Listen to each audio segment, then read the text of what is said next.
les había mencionado, hoy es un resumen de todo lo que se ha visto a lo largo del primer parcial. ¿Qué hemos visto? Lo que es una población y una muestra, y a continuando con lo que viene siendo los tipos de muestreo, los probabilísticos, no probabilísticos, enfocado más en los probabilísticos. Recuerden que los no probabilísticos les había dado un sitio aquí en internet donde yo había sacado esos tipos.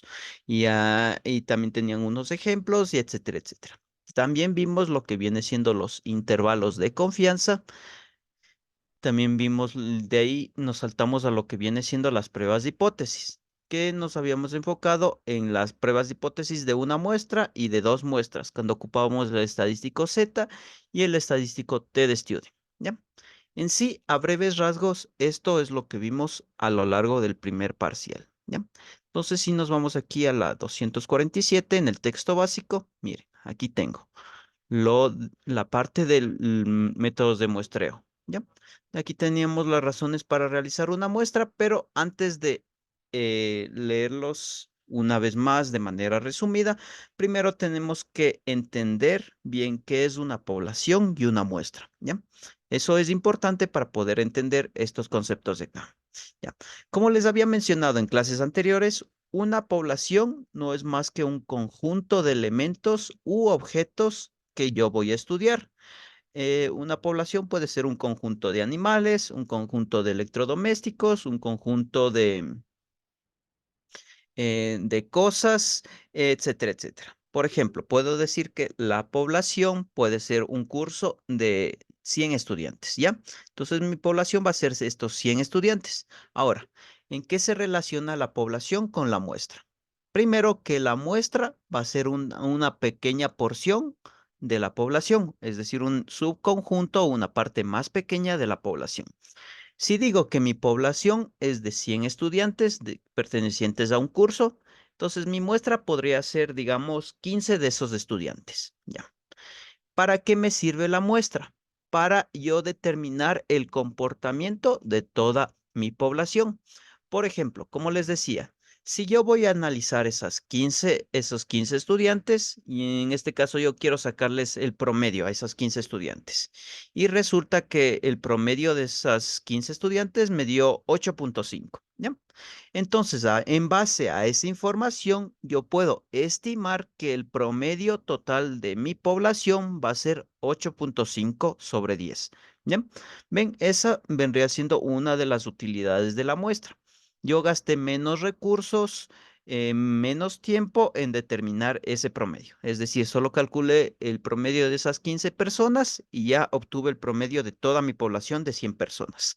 No va a ser un promedio sumamente exacto, pero se va a aproximar bastante. ¿Por qué? Entonces, perdón, esa sería otra de las utilidades de las muestras. Que ven, por más que yo analice un pequeño número de personas, eh, mi población va a tender a comportarse de esa manera. ¿Ya? Ahora sí. Entonces, ya entendido lo que es una población y una muestra, vamos ahora sí con los métodos de muestreo enfocado en las razones para realizar un muestreo. ¿Ya?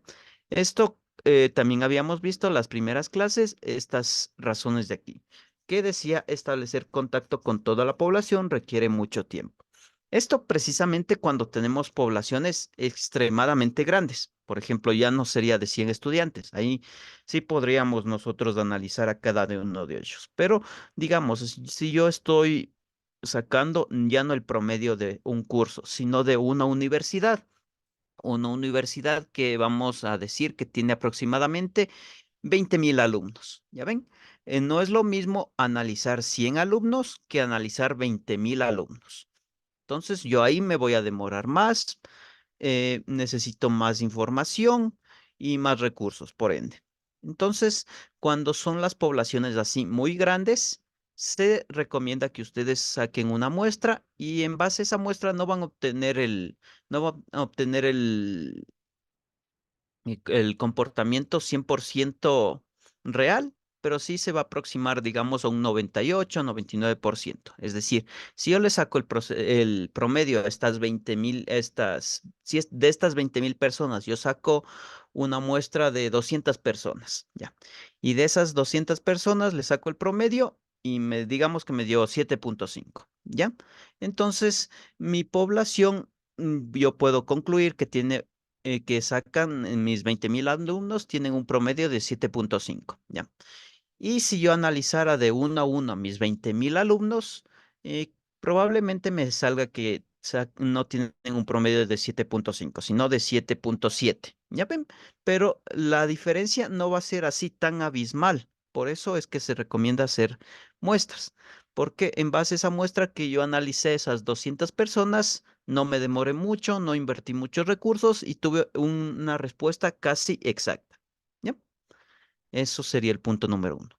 El punto número dos, que dice, el costo de estudiar todos los elementos de una población resulta prohibitivo. Esto, como les había colocado un ejemplo con los censos. ¿Qué pasa si una persona por A o B motivo no se encuentra en casa? Entonces mi información estaría incompleta porque yo ya no le podría censar. Es decir, ya no podría tener la información de esa persona. Y no puede ser únicamente una persona, sino digamos de las 20.000 personas que estoy analizando, 500 de ellas no estaban en casa, ¿ya? Entonces esos 500 elementos ya no los puedo estudiar, ya no tengo esa información. Entonces, a eso se refiere este punto de acá, que a veces no voy a tener toda la información disponible, por eso debo yo ocupar muestra. Ahí sería mucho más fácil de esas 20.000 personas sacar una muestra que digamos sean 250 personas, ya.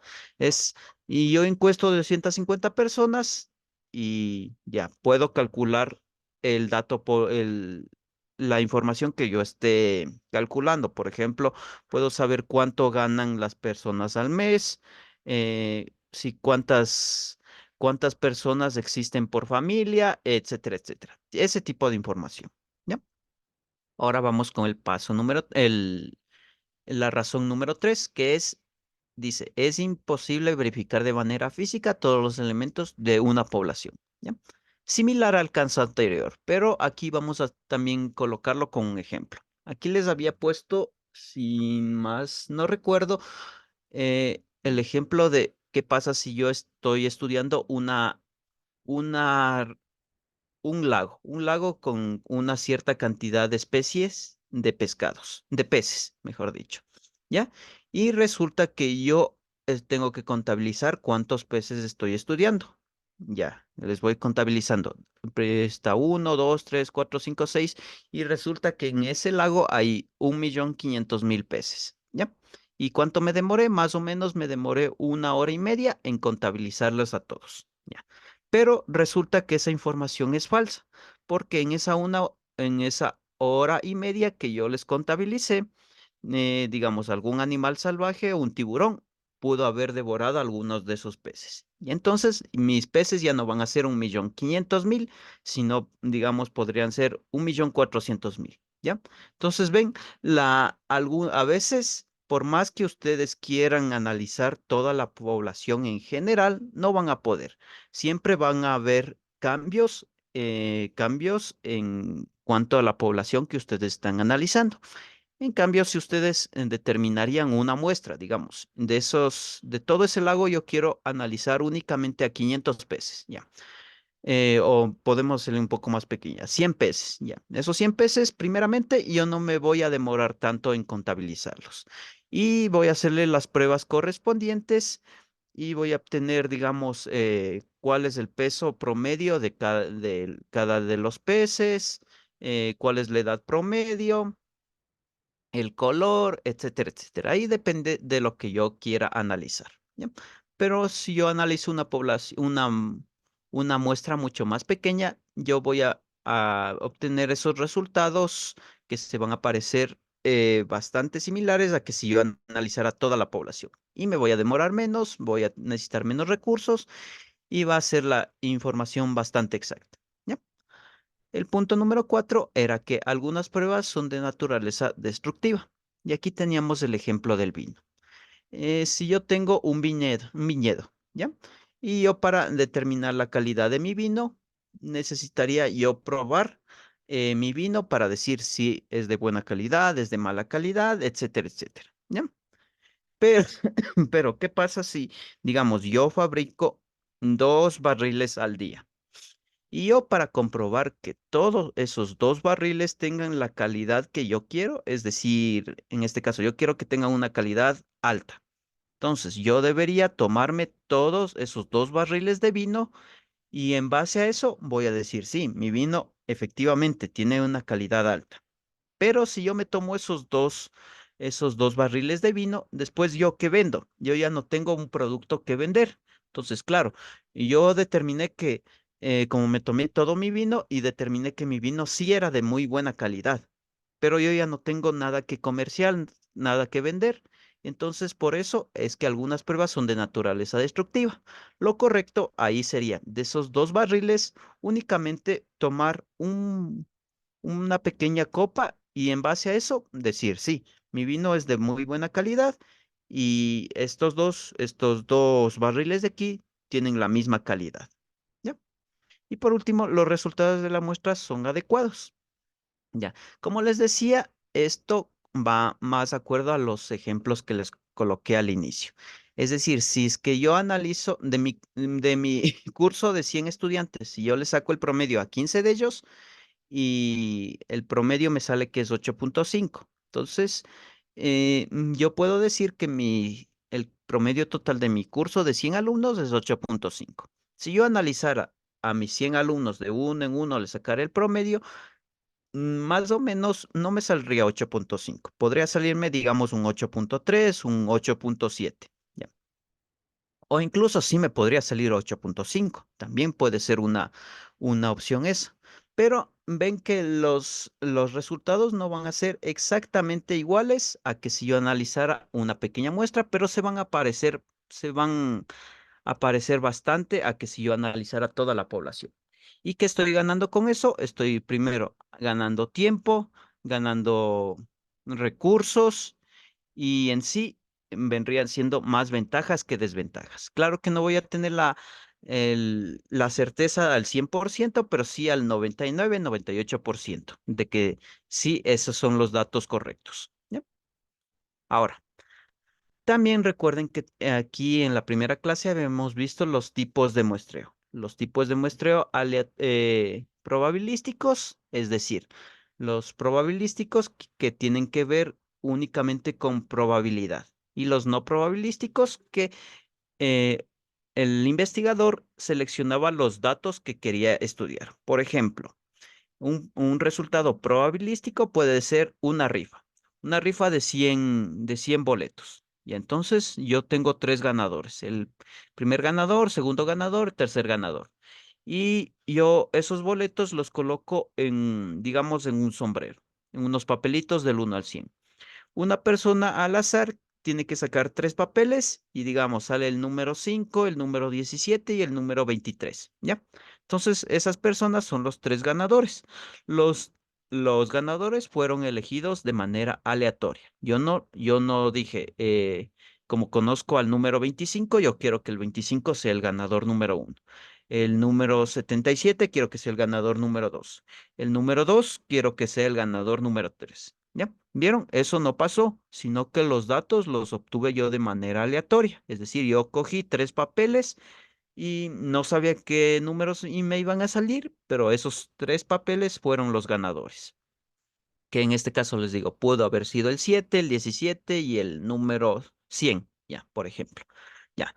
Ahora, el no probabilístico, como les decía, aquí el investigador va a seleccionar los datos que va a estudiar. Por ejemplo, aquí vamos a poner asimismo de un curso de 100 estudiantes. Este profesor, digamos que se lleva bien con 5 de esos alumnos. Y entonces, para determinar cuál es el promedio de todo el curso, a los 5 alumnos con los que se lleva, les va a decir que les va a sacar el promedio a ellos. Y a esos cinco alumnos les saca el promedio y puede decir, ya, en base a esta muestra de estos 5 alumnos que yo conozco, me salió que el curso en sí tiene un promedio de 8.5. ¿Ya? Ese resultado es menos fiable que si yo ocupara datos aleatorios. ¿Por qué? Porque el investigador está analizando datos, en este caso personas que él conoce. Y para que una investigación sea mucho mejor valorada, de mucha mejor calidad, los datos siempre se deben obtener de forma aleatoria. ¿Ya? Entre mejor aleatoriedad tengan los datos, los resultados van a ser de una mayor calidad. ¿Ya? Ahora sí, vamos, como les decía, con los tipos de muestreo probabilísticos. Tenemos el muestreo simple. ¿Qué dice el muestreo simple? Una muestra seleccionada de manera que cada elemento o individuo de la población tenga la misma posibilidad de que se le incluya. Por ejemplo, una rifa. Una rifa de 3 ganadores. Entonces saco 3 papelitos. Todos los 100 personas van a tener la misma probabilidad de que se le elija. El número 1 va a tener la misma probabilidad que el número 2, el número 3 la misma probabilidad, el número 4 la misma probabilidad, el número 100 la misma probabilidad, etcétera, etcétera. ¿Ya? Eso es el muestreo aleatorio simple. También les había hablado sobre el tipo de muestreo sistemático. Ya. Dice aquí? Se selecciona un punto aleatorio de inicio y posteriormente se elige cada késimo miembro de la población. Es decir, si nos vamos una vez más con esto de los 3 boletos, y ahora yo quiero utilizar el tipo de muestreo aleatorio sistemático. Primero, yo voy a elegir un valor késimo. En este caso voy a decir que mi valor késimo va a ser el número 15. ¿Ya? Y voy a elegir un número aleatorio del 1 al 100 para que sea el primer ganador. ¿Ya? Y digamos que me salió el número 7. ¿Ya? Entonces el número 7 va a ser el primer ganador. Y después, ¿cuál número késimo definí yo? Yo definí el número 15. Entonces, para que el siguiente ganador debería ser los 7 más 15, 22. El número 22 va a ser mi segundo ganador. Y para mi tercer ganador voy a aplicar lo mismo. 22 más 15, 37. El número 37 va a ser mi siguiente ganador. Ya. Eso es el tipo de muestreo aleatorio sistemático. Yo defino un número K, en este caso es el 15, pudo haber sido el número 20, número 2, número 5, eso dependiendo de los cálculos matemáticos que yo esté empleando. O incluso puedo decir que mi número késimo sea, sea un número aleatorio entre el 1 al 10, ya. Y de ese número aleatorio, digamos que me salió el número 2. Y entonces, después, yo elijo un número aleatorio del 1 al 100 para ver el primer ganador. Me sale que es el número 22, ya. El 22 es mi primer ganador. Y el número késimo que yo definí era el 2. Entonces, 22 más 2, 24 es mi segundo ganador. 24 más 2, 26. 26 es mi tercer ganador. ¿Vieron? Entonces, este késimo, hay varias formas de que ustedes lo puedan determinar. Eso más que nada lo debería calcular el propio investigador. Debería aplicar algún proceso matemático o elegir directamente él. Yo quiero, digamos, que sea mi número K sea el número 7. Ya, yo no apliqué ningún concepto matemático, sino únicamente quise que sea el 7. Ya, ahora, sigamos con el tipo de muestra aleatorio estratificada, que dice que una población se divide en subgrupos denominados estratos y se selecciona al azar una muestra de cada uno. ¿Ya? Si nos vamos a este ejemplo de aquí, miren, aquí estoy analizando empresas. En total son 352 empresas. Y aquí, ¿cómo estoy ocupando el muestreo estratificado? Primero, a estas empresas las estoy separando por grupos. Es decir, el primer grupo aquí tiene el 30% y más. Ese vendría siendo el primer grupo. El segundo grupo dice que va desde el 20 al 30%. Esto era que invertían en publicidad. El primer grupo, el 30% invierte, mejor dicho, el 30% de su capital o más invierten en publicidad. En el segundo grupo están las empresas que invierten del 20 al 30% de publicidad, que en este caso vendrían siendo 35. Para el primer caso, 8. Las que invierten de 10 a 20% de su capital en publicidad, dice que son 189. Las que invierten de 0 a 10 son 115 y las que no invierten nada son 5. Sumo todas estas empresas, tengo mi muestra total. Ya. Y en base a eso, yo voy a aplicar algunos artificios matemáticos. En este caso, estoy ocupando la frecuencia relativa para determinar de estas 8 empresas cuántas yo tengo que analizar. Por ejemplo, me dicen que yo de estas 352 empresas vendría siendo mi población. Y me dice que yo saque una muestra de 50 de ellas, ¿ya? De esas 50 de ellas, entonces aquí estoy ocupando la frecuencia relativa y en base a eso yo ya sé cuántas de estas 8 empresas, cuántas tengo que yo tomar de forma aleatoria para, en este caso, no sé, sacarles algún tipo de promedio para saber alguna información. Entonces, de estas 8 empresas debería tomar uno. De estas 35 debería tomar 5. De estas 189, 27. De estas 115, 16. Y de estas 5, uno. Sumo todos estos y miren, y aquí tengo mi muestra de 50 elementos. ¿Ya? Y lo más importante hay que resaltar aquí que el muestreo estratificado separa a mi población en grupos, es decir, en filas. Miren, aquí está el grupo número uno, grupo 2, grupo 3, grupo 4 y grupo 5. ¿Ya? Ahora, el muestreo por conglomerados. Básicamente es similar a este, solo que aquí voy a tener planos, es decir, planos gráficos, secciones, mapas, etcétera, etcétera, donde yo voy a separar mi población. Por ejemplo, miren, imaginemos que esto es el mapa de Ecuador. Y entonces aquí estoy yo separando las personas de Quito, las personas de Guayaquil, las de Esmeralda, las de Loja, etcétera, etcétera. Ven, aquí también, al igual que en el estratificado, yo estoy separando por secciones. Entonces, como les decía, esta sección azul puede ser Quito, esta sección, esta celeste de aquí puede ser Guayaquil, esta de acá arriba puede ser Loja y así, digamos, yo estoy separando a mi población de esa manera. Y en base a eso, yo también debería aplicar algún artificio matemático para determinar cuál es la muestra que voy a determinar y digamos, de esta sección de aquí, yo debería tomar, digamos, 5 personas. De esta pequeña sección de acá, 3 personas. De esta sección de acá, una persona. Y así yo voy a obtener mi muestra. ¿Ya? En sí, hasta ahí terminaría lo que viene siendo el tipo de muestreo eh, probabilístico. Los no probabilísticos, les invito a que revisen el anuncio de la semana número uno o número dos. Una de esas 2 semanas era que ahí les hablaba un poco más sobre los no probabilísticos e incluso ahí van a encontrar el link de donde yo saqué esa información de internet. ¿Ya? También habíamos visto en esa clase el cálculo de la muestra. ¿Ya? Aquí teníamos, mire, teníamos 2 tipos de población. Cuando teníamos población finita, es decir, que tiene un principio y un fin, o población infinita, que únicamente tiene un principio pero no tiene un fin.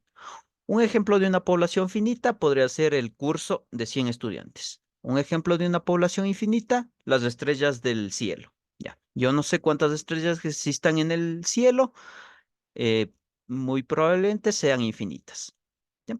Aquí tenemos incluso cada letra de estas, su significado, es decir, n minúscula, tamaño de la muestra, n mayúscula, tamaño de la población, y etcétera, etcétera. Y habíamos planteado una serie de ejemplos. Aquí teníamos un ejemplo, sacábamos toda esta información de aquí, bueno, excepto mejor aquí les voy a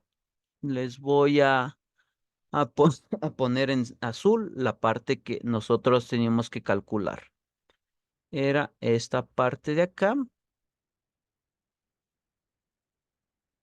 esta parte de acá, P, Q. Y ya, bueno, y en sí esto y esto. ¿Ya? Entonces, de este enunciado lo que nos sacábamos era la N mayúscula, la P, y el E, que viene siendo el error. El alfa también nos estaba dando aquí, entonces vamos a despintar mejor esta parte de acá. ¿Ya? Pero, ¿qué hacíamos con este 95% este alfa? Lo teníamos que transformar a su nivel de significancia y este nivel de significancia a su valor decimal.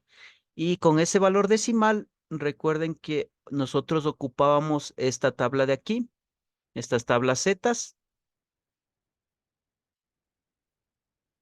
y debíamos ubicar ese 0,05 en f de z y obtener el valor z.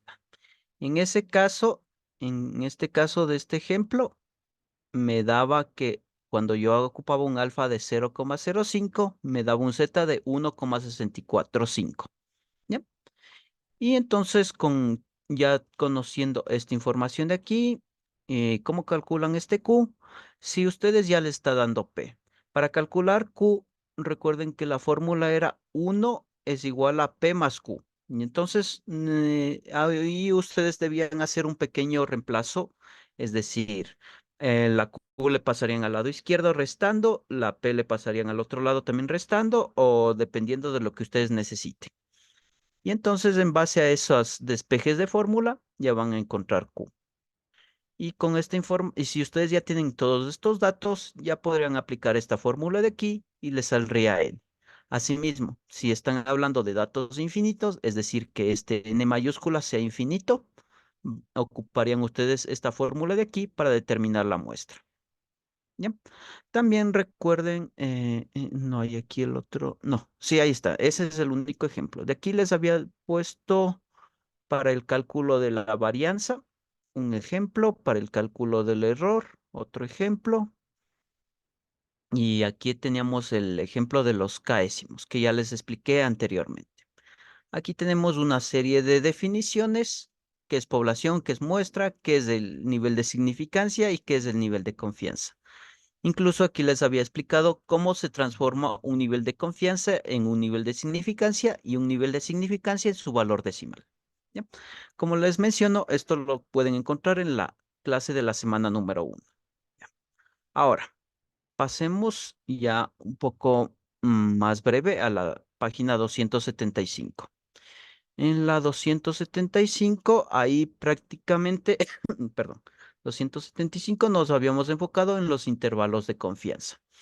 De aquí lo más importante a tomar en cuenta eran los conceptos. ¿Qué es un estimador puntual? Es un estadístico calculado a partir de la información de la muestra para estimar un parámetro poblacional.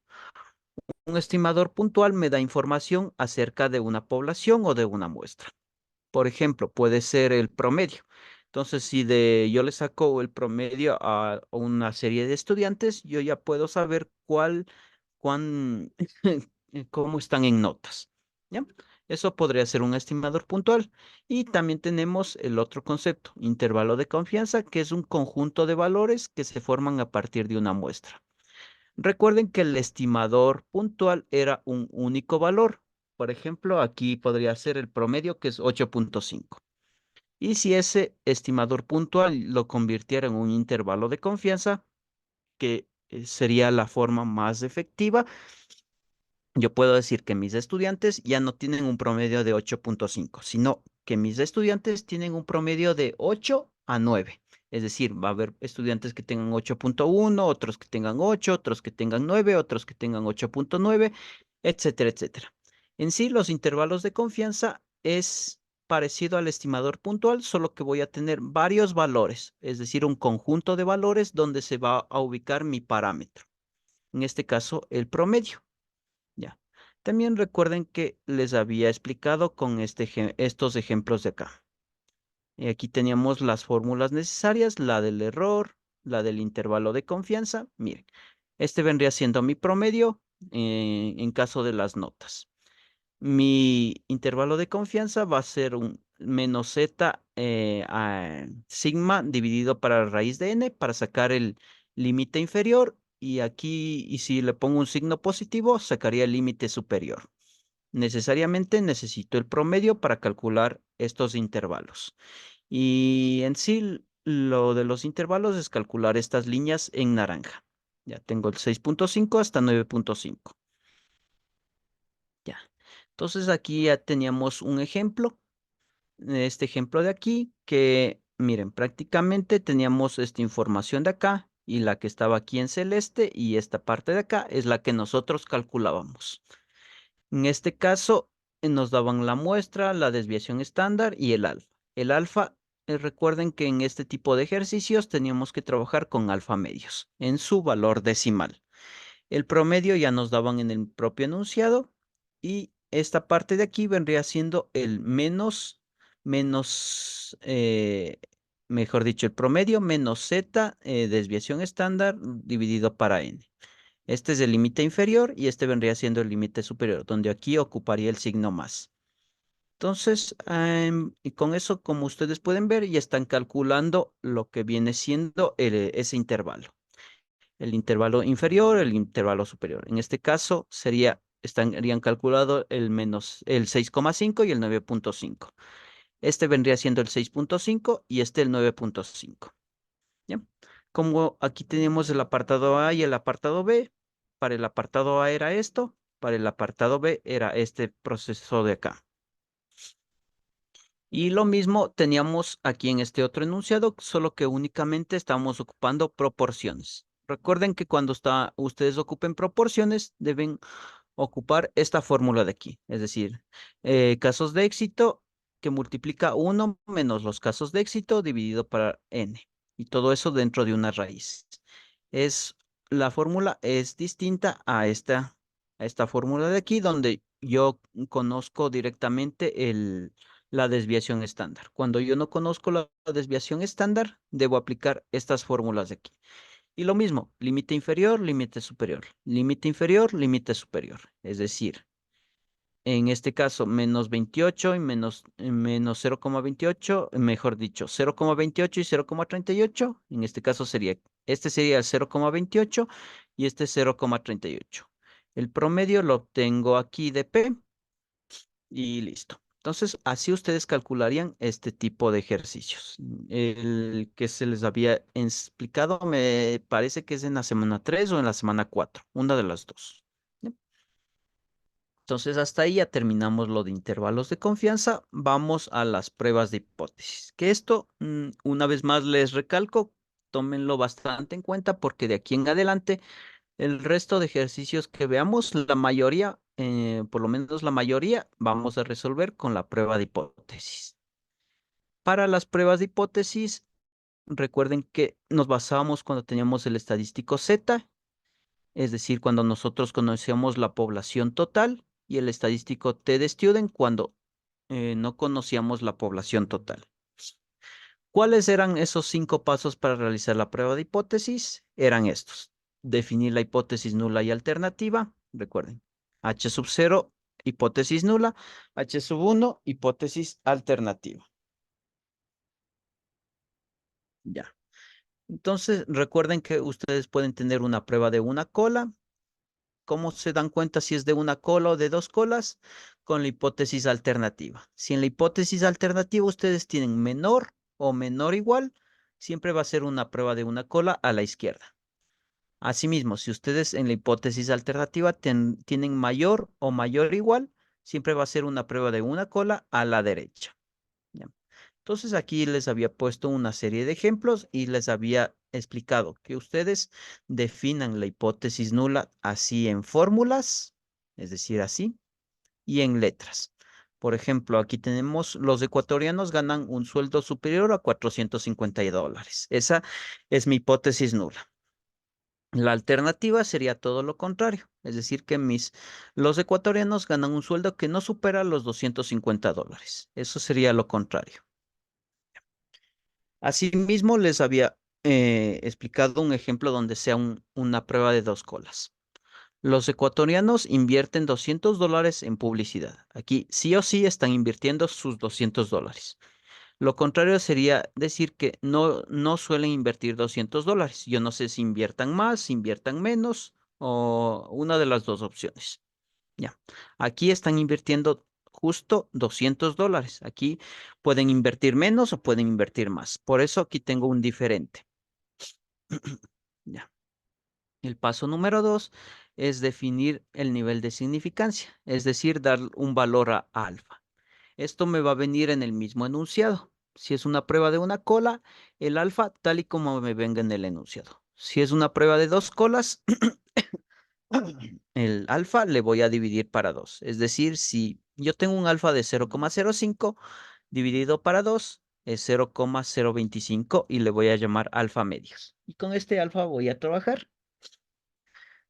Ya. Una vez más, les recuerdo, el estadístico, mejor dicho, el paso número 3 es seleccionar el estadístico de prueba. Ustedes van a ocupar el estadístico Z cuando conocen la población en su totalidad.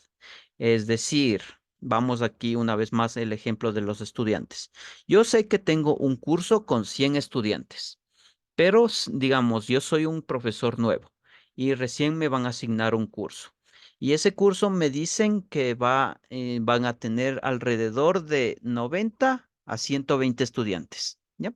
Ven, en el caso número 2, me están diciendo que yo tengo alrededor de 90 y 120 estudiantes. No me están diciendo yo voy a trabajar directamente con 100 estudiantes. Y no me están diciendo pueda que sea de 90 a 120. Entonces, ven, ahí yo no tengo certeza de que conozco la población. Por eso en el segundo ejemplo yo debería ocupar el estadístico T-de-Student, que va a tener una fórmula distinta. ¿Para qué me sirve esta fórmula? Para calcular el valor calculado, ¿ya? Que es el paso número 4. Debo yo calcular el valor crítico y el valor calculado. El valor crítico, ¿cómo lo calculo? Con esta fórmula de acá, en caso de que sea el estadístico Z. Y en caso de que sea el estadístico T de Student, yo voy a ocupar esta fórmula de aquí. Miren, aquí voy a ubicar los grados de libertad y aquí el alfa con el que estoy trabajando. La intersección va a ser mi valor crítico. Y mi valor calculado lo voy a determinar con esta fórmula de aquí. Para el estadístico Z, esta fórmula de aquí. Para el estadístico T va a ser una fórmula distinta. Una vez que ya tengo el valor crítico y el valor calculado, hago el gráfico correspondiente y después determino mi zona de rechazo. Eh, Mejor dicho, ahí coloco todos los elementos importantes en el gráfico para darme cuenta si debo rechazar o no rechazar la hipótesis nula. Y por último, el cálculo del p-valor, que como les había mencionado, esto es opcional. ¿Para qué me sirve? Para determinar si yo estoy haciendo los cálculos de manera correcta. Es decir, mejor dicho, si yo estoy tomando la conclusión de manera correcta. Con cálculos matemáticos, aquí voy a determinar si efectivamente debo yo rechazar la hipótesis nula o debo rechazar la hipótesis alternativa. Y por último, el paso número 5 es dar una conclusión. ¿A qué se refiere? O bien rechazar la hipótesis nula o la hipótesis alternativa y quedarme con lo que yo haya definido aquí en palabras. También habíamos visto un ejemplo. Este ejemplo de aquí, que les había señalado lo más importante. Aquí como hipótesis nula, teníamos que el promedio teórico se mantiene en 225 mililitros. Hipótesis alternativa, el promedio teórico es menor a 225 mililitros. Aquí está en palabras y aquí está en fórmulas. Definido el paso número 1. Paso número 2, de ver si es una prueba de una cola a la izquierda o a la derecha o directamente si es una prueba de dos colas. Es una a la izquierda porque miren, en la hipótesis alternativa aquí tengo este desigual, está apuntando a la izquierda, es decir, es menor. También si fuera menor o igual, también sería una prueba a la izquierda. Solo si fuera mayor o mayor o igual, sería una prueba a la derecha. El estadístico, como aquí estoy conociendo la población en su totalidad, es el estadístico TZ. Aquí hago los reemplazos correspondientes y me da que un valor de menos 2.0. El valor crítico con este alfa 0,05 lo estoy ubicando aquí en esta tabla de acá. 0,05. En este caso, mire, es este de aquí, 1,64. Y es el valor que le estoy colocando yo aquí, 1,64. Ya. Este signo menos va a depender. Si es una prueba a la izquierda, le van a poner menos. Si es una prueba a la derecha, le van a poner aquí un signo más. Después van a hacer el gráfico correspondiente. Aquí siempre va a ser una campana de Gauss. Yo primerito voy a ubicar el valor crítico. En este caso, menos 1,64. Después voy a colocar esta parte tachada de acá, que va a ser mi zona de rechazo. Después de que yo ya definí mi zona de rechazo, voy acá y veo cuál es el valor calculado. En este caso es menos 2.0. Y le ubico aquí en el gráfico ese valor, menos 2.0. Y como cayó en la zona de rechazo, lo que yo tengo que hacer es tachar H sub 0 y quedarme con H sub 1 como respuesta. Y por último, bueno, el cálculo del p-valor es una comprobación para ver si es que efectivamente yo debí tachar h sub 0 y quedarme con h sub 1 como respuesta. ¿Cómo se calcula?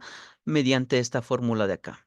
Dice, p-valor es igual a la probabilidad de que z sea mayor al valor calculado. ¿Cuánto yo tenía en el valor calculado? En este caso, menos 2.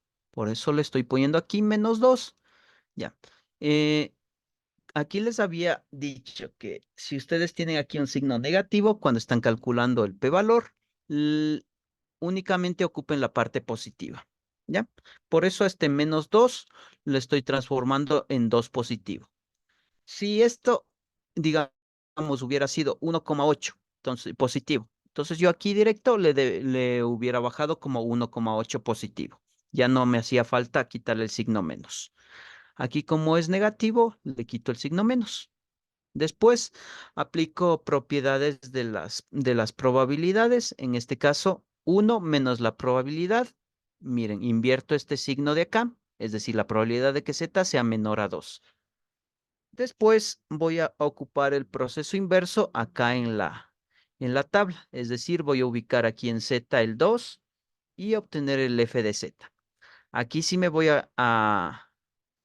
aquí sí me voy a dar cuenta si es que estoy ocupando un valor positivo, entonces le voy a ubicar aquí z positivo, que vendría siendo la tabla de aquí abajo.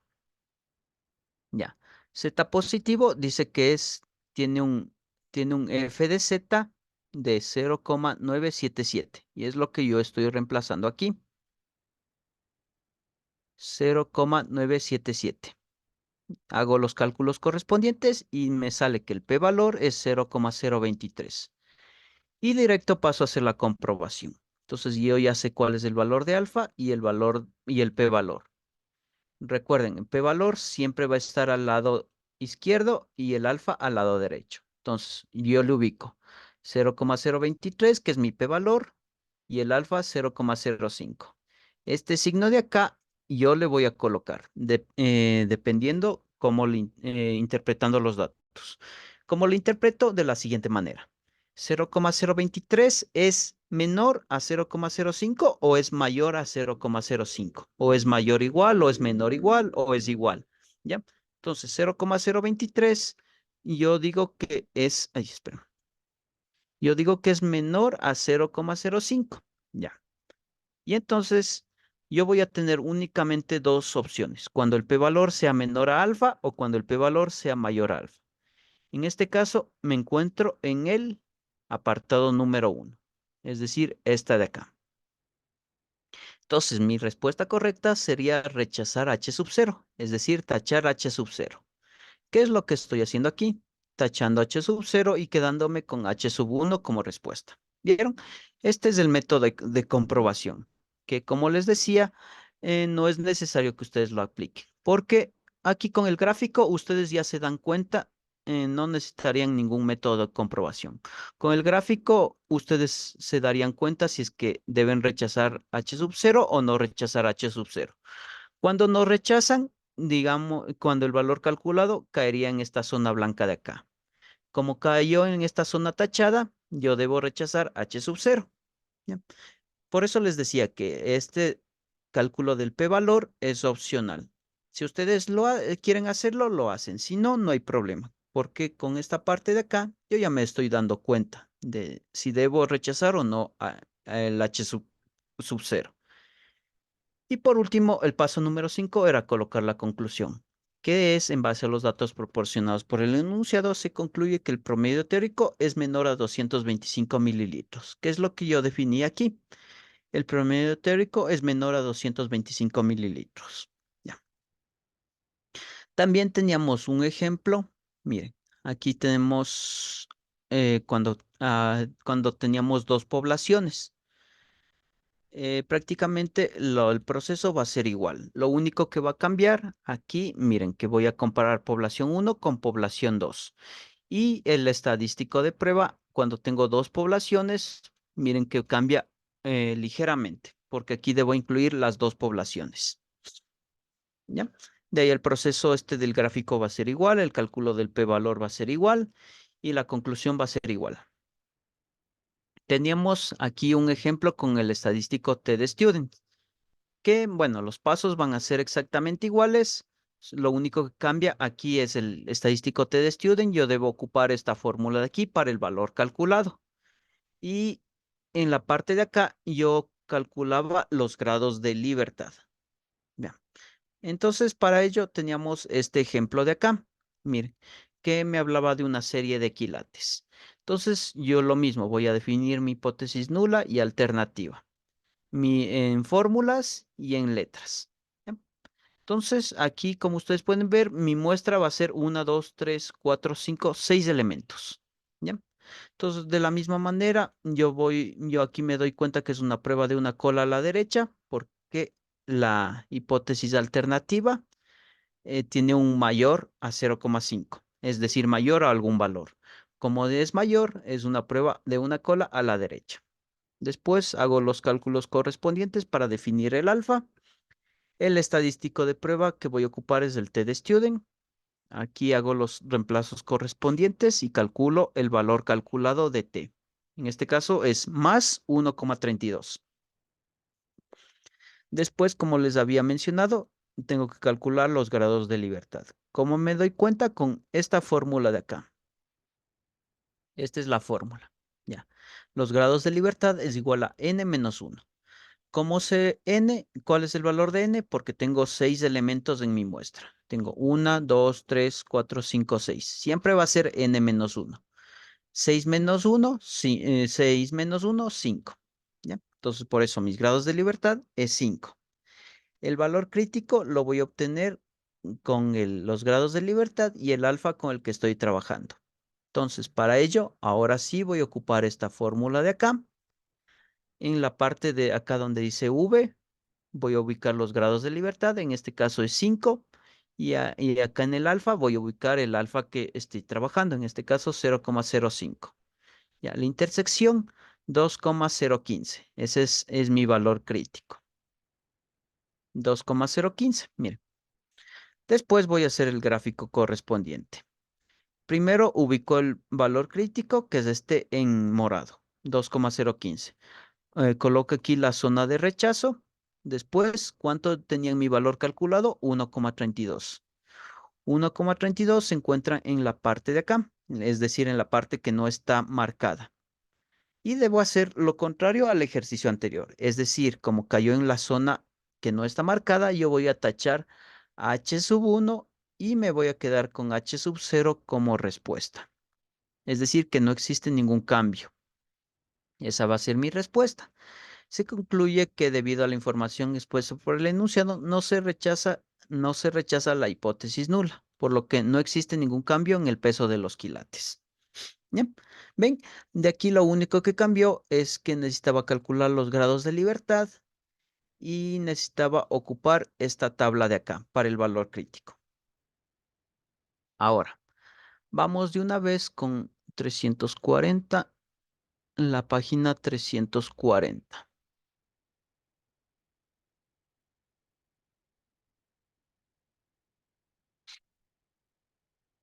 Que aquí teníamos un ejemplo donde teníamos dos poblaciones. Entonces, en este ejemplo de aquí, nos da esta información de aquí. La primera población tiene 50 de un N1 de 50, la segunda población N2 es igual a 100.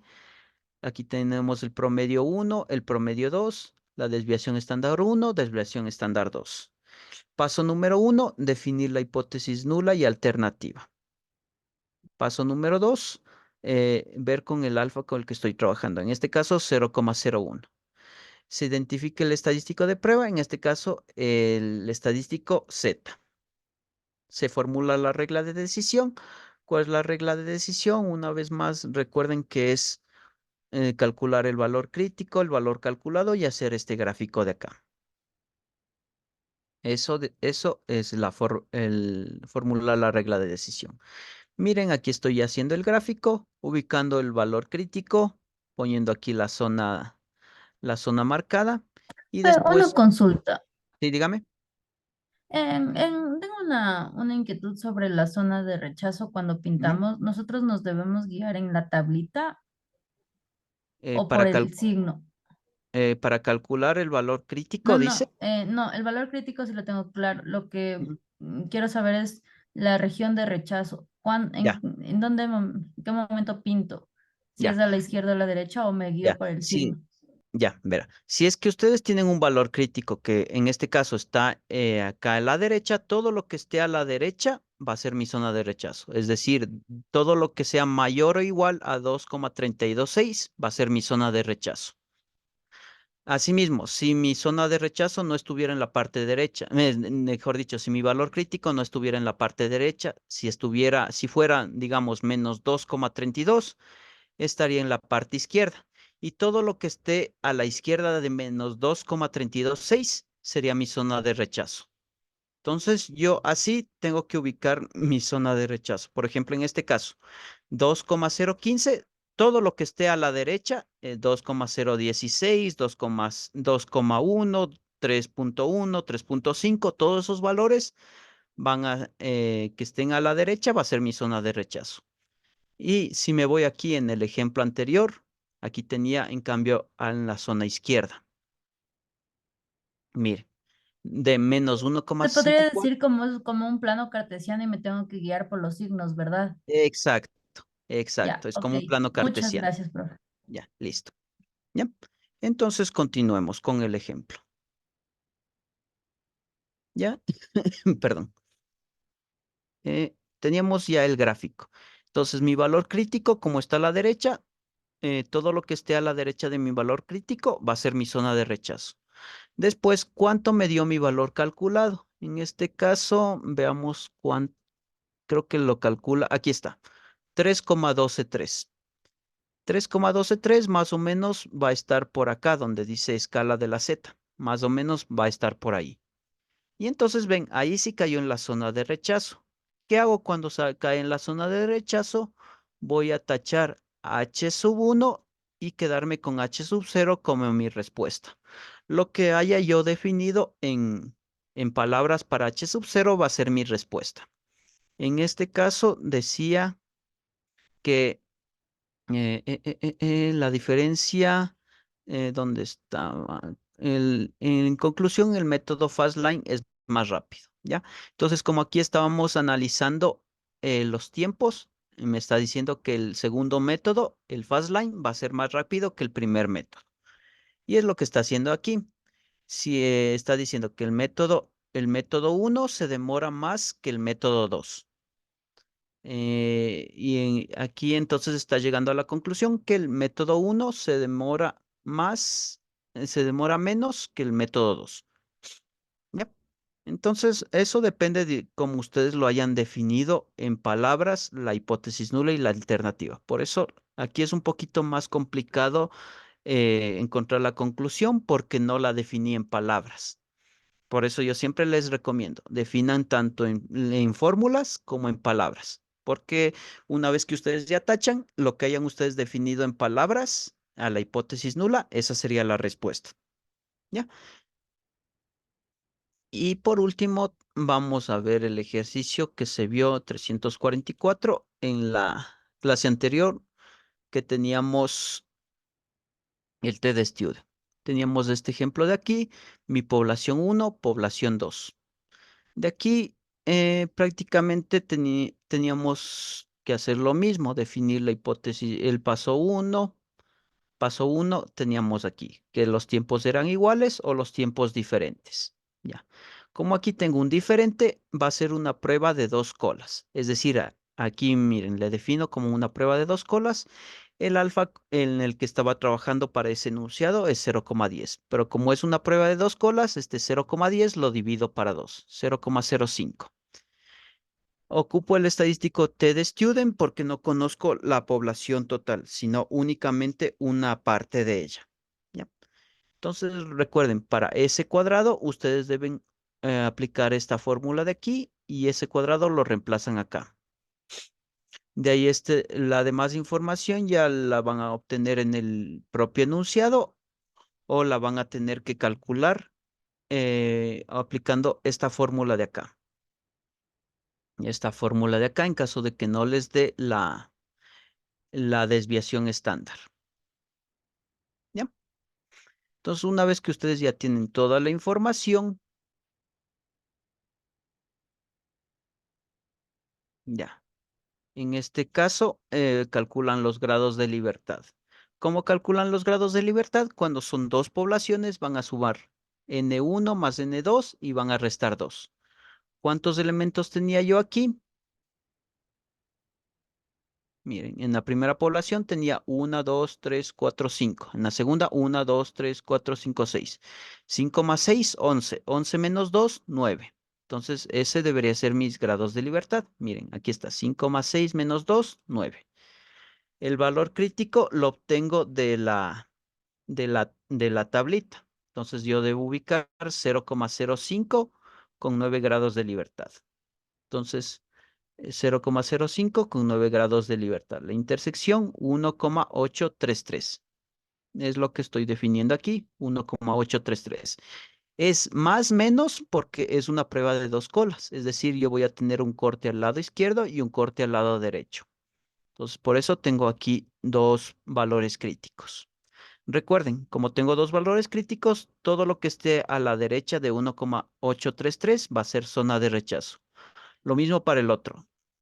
Todo lo que tenga en la parte izquierda de menos 1,833 va a ser mi segunda zona de rechazo. Después debo ubicar el valor calculado, que lo obtengo de esta fórmula de acá. Mire, aquí estoy yo calculando el S1, S2, promedio 1, promedio 2. Después, al aplicar toda la fórmula del T, me sale menos 0,662. Ese es mi valor calculado. Ese lo estoy ubicando aquí en medio porque, mire, se encuentra, no es un valor más pequeño que menos 1,833, sino es un valor que se encuentra en medio de estos dos intervalos de acá. Recuerden, aquí va desde cero hasta menos infinito, desde cero hasta más infinito. Y entonces, como cayó en la zona que no está marcada, es decir, no se rechaza h sub 0. Entonces, ¿qué se tiene que hacer? Tachar h sub 1 y quedarme con h sub 0 como respuesta. Es decir, que en base a los cálculos, a la información propuesta por el enunciado, se llega a la conclusión de que los tiempos son iguales. ¿Ya?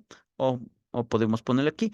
En base a los datos proporcionados por el enunciado, se concluye que los tiempos para ambos procesos son los mismos. ¿Ya? Y ven, el proceso es exactamente igual. Lo único que ustedes tienen que ver es si es que ustedes tienen que ocupar el estadístico T de Student o el estadístico Z. Y bueno, en sí, eso es lo que se vio a lo largo de este primer parcial. Yo les agradezco por su atención y nos veríamos ya la siguiente semana.